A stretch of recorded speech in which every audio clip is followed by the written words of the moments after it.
단기적으로 주가가 많이 오르긴 했죠. 조정이 좀 올 자리긴 해. 이렇게 생각하면서도 주가가 밀리면 뭐 반기기가 어렵습니다. 투자자 입장에서 밀리면 또 불안하죠.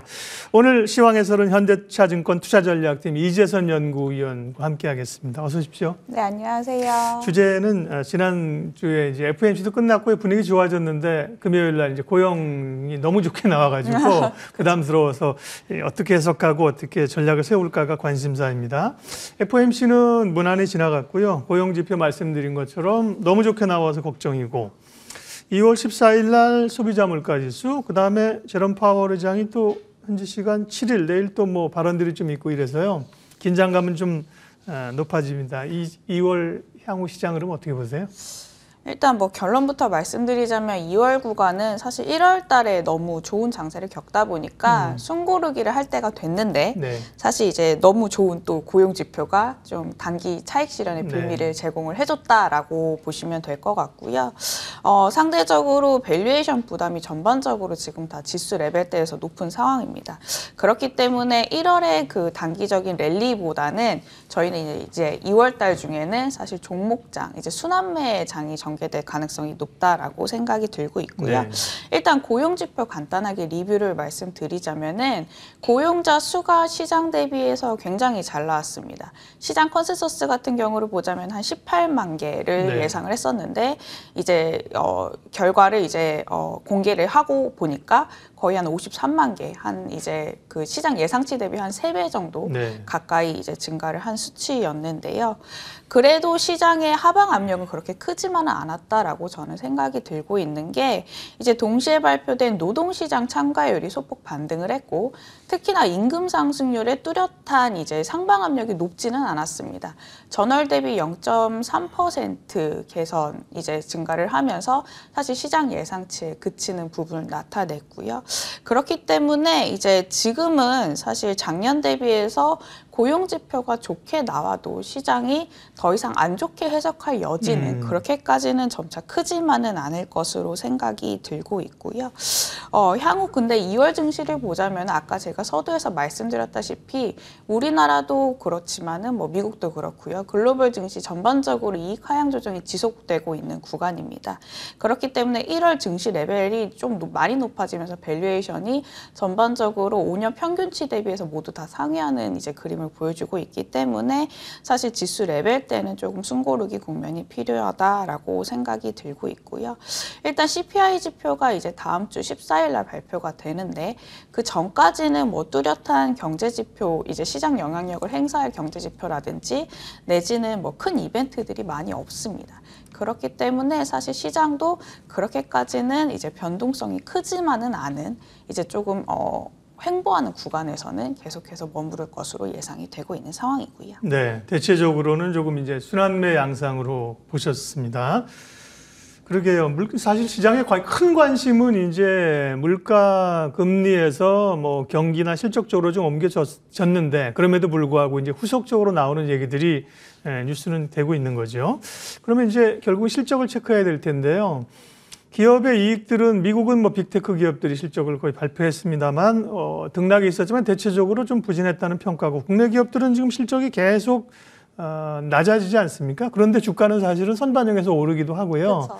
소위 이제 실적이 나빠지는 장세, 뭐 역실적 장세라고 하는 지금의 흐름들을 어떻게 파악해야 될까요? 네, 제가 뭐 그간 자료에서도 계속 쓰고 있는데 지금 같은 구간을 보자면은 저희가 통상적으로 주식시장을 이제 봄, 여름, 가을, 겨울 4계절로 좀 나누는 경향이 있는데요. 장세 특징을 구분하기 위해서요. 지금 같은 경우를 보자면은 저희는 이제 막바지 겨울, 이게 혹독한 이제 겨울의 끝자락을 보내고 있다라고 보시면 될 것 같습니다. 아까 말씀해주신 역실적 장세의 끝자락에 위치를 해주고 있다라고 생각을 하시면 될 것 같고요. 이때 그러면은 해당되는 그 장세의 특징은 뭐냐라고 봤을 때 이익이 하향 조정돼도 주가는 사실 그렇게까지 하향 조정폭이 크지만은 않습니다. 오히려 상승을 한다라고 보시면 될 것 그거 같아요. 오히려 지금까지 선반영을 해버린 거죠. 그렇죠. 작년 예. 말을 돌이켜 보면은 우리가 이제 가을 장세를 겪었거든요.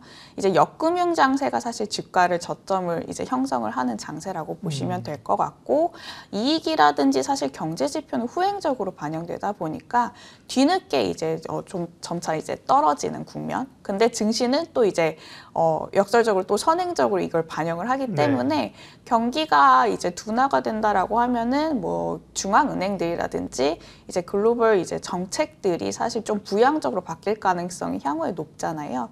이거를 또 선반영해서 기대감으로 사실 증시가 오르는 경향이 있고요. 그래서 우리나라 같은 경우도 보자면은 지금 반도체 위주로 이익 하향 조정이 계속해서 진행이 되고 있는 상황인 건 맞습니다만, 사실 증시는 이제 그 저희가 이제 소위 겪었던 그 역금융 장세에서의 저점을 좀 트라이할 가능성이 낮아졌다라고 보시면 될 것 같아요.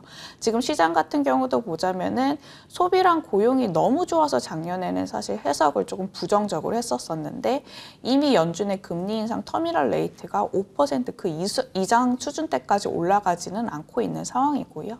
뭐 고금리 기조가 한동안 유지가 된다라고 하지만 지금 미국 경제 같은 경우로 보자면은 상대적으로 여타 이제 고강도 긴축 구간 대비해서 소비와 고용이 또 나쁘지만은 않은 상황입니다. 이게 향후 이제 증시에는 또 긍정적인 버퍼 요인 내지는 이제 해석이 될 가능성이 높기 때문에, 사실상 증시는 어느 정도 하단이 지지되는 양상을 이제 향후 좀 보여줄 가능성이 높다라고 보시면 될 것 같고. 그러면 실적은 뭐 지금 안 좋은 것들은 알고 있었다는 건데, 안 좋은 거를 반영하고 앞으로 어디가 좋아질 거냐 이걸 봐야 되는 거죠. 그렇죠. 일단 2019년도도 좀 비슷한 장세를 저희가 겪었었는데요.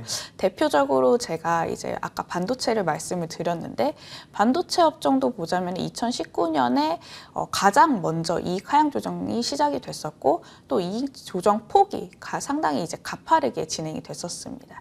근데 이제 이게 매를 소위 먼저 맞았다라고 하죠. 이 매를 먼저 맞고 난 이후에 그 반등폭이 상당히 빠르게 전개가 됐고요. 소위 말하는 이제 저희가 이제 주도주가 되는 거를 목격을 했었습니다. 그렇기 때문에 저는 사실 연중에 IT가 메인으로 부각이 될 거라고 이번 연도도 사실 유사하게 조금 생각을 하고 있고요. 왜냐라고 봤을 때 지금 2018년, 19년 무역 장세 대비해서도 IT의 하향 조정 폭이 굉장히 이제 가파르게 진행이 여전히 되고 있는 상황이고, 또 하향 조정 시점 또한 여타 업종이라든지 증시 대비해서 상대적으로 빨랐습니다. 2022년 6월부터 시작이 됐었으니까요. 그러면 연중에 IT가 메인으로 부각될 수 있는 시점이 언제냐, 이것도 조금 중요하게 살펴볼 필요가 있을 것 같은데, 그에 따라서 우리 코스피 같은 경우도 지수 레벨이 한 차례 높아질 수 있으니까요. 일단 가장 이제 베스트 시나리오는 이익이 바닥을 다지고 추세적으로 좀 점차 상승하는 그림이 그려지는 게 좀 베스트 시나리오다라고 보시면 될 것 같고요.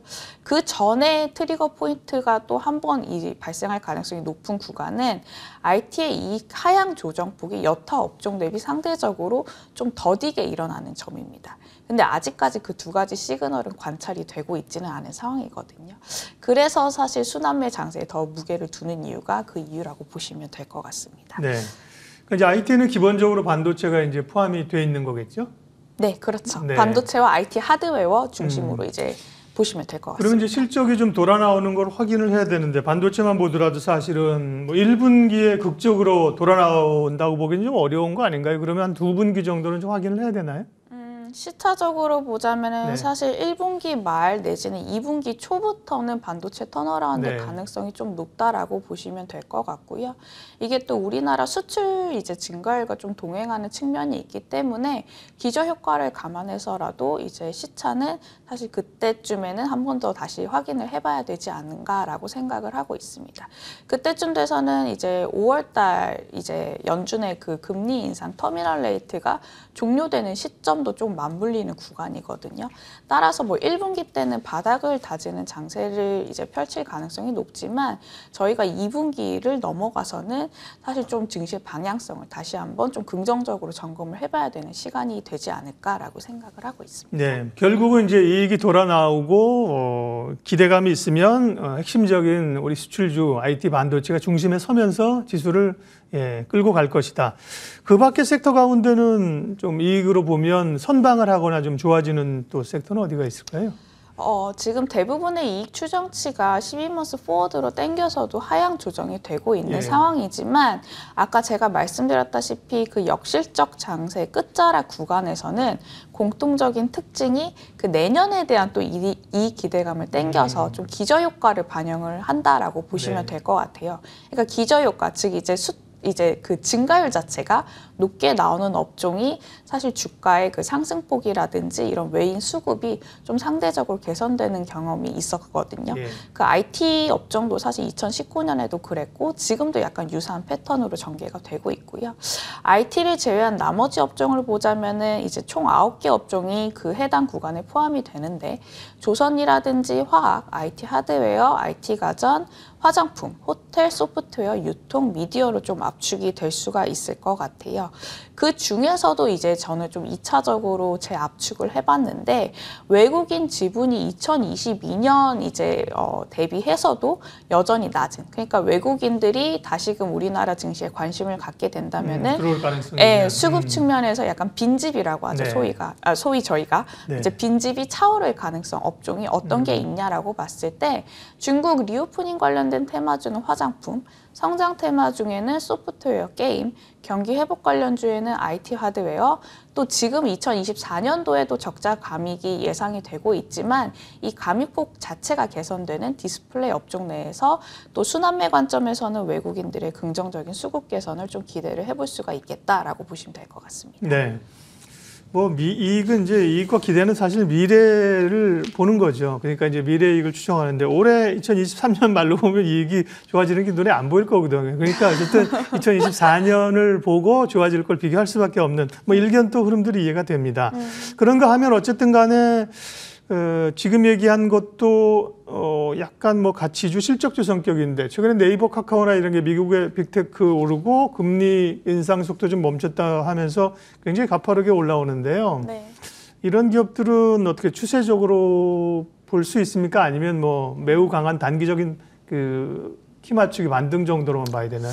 일단 추세적인 반등을 이르기에는 조금 어려운 시점이라고 보고 있고요. 그 성장주들이 추세적으로 반등을 하려면은 결과적으로 한 2가지 조건이 조금 필요하다라고 보시면 될 것 같아요. 첫 번째 같은 경우를 보자면은 단기 금리의 하락폭이 장기 금리 하락폭보다 조금 빨라지는 그런 경향이 있어야 되는데 지금 같은 경우를 보자면은 10년물 금리가 일단 고점을 터치한 뒤로는 2년물 금리 대비 하락폭은 좀 빠른 상황입니다.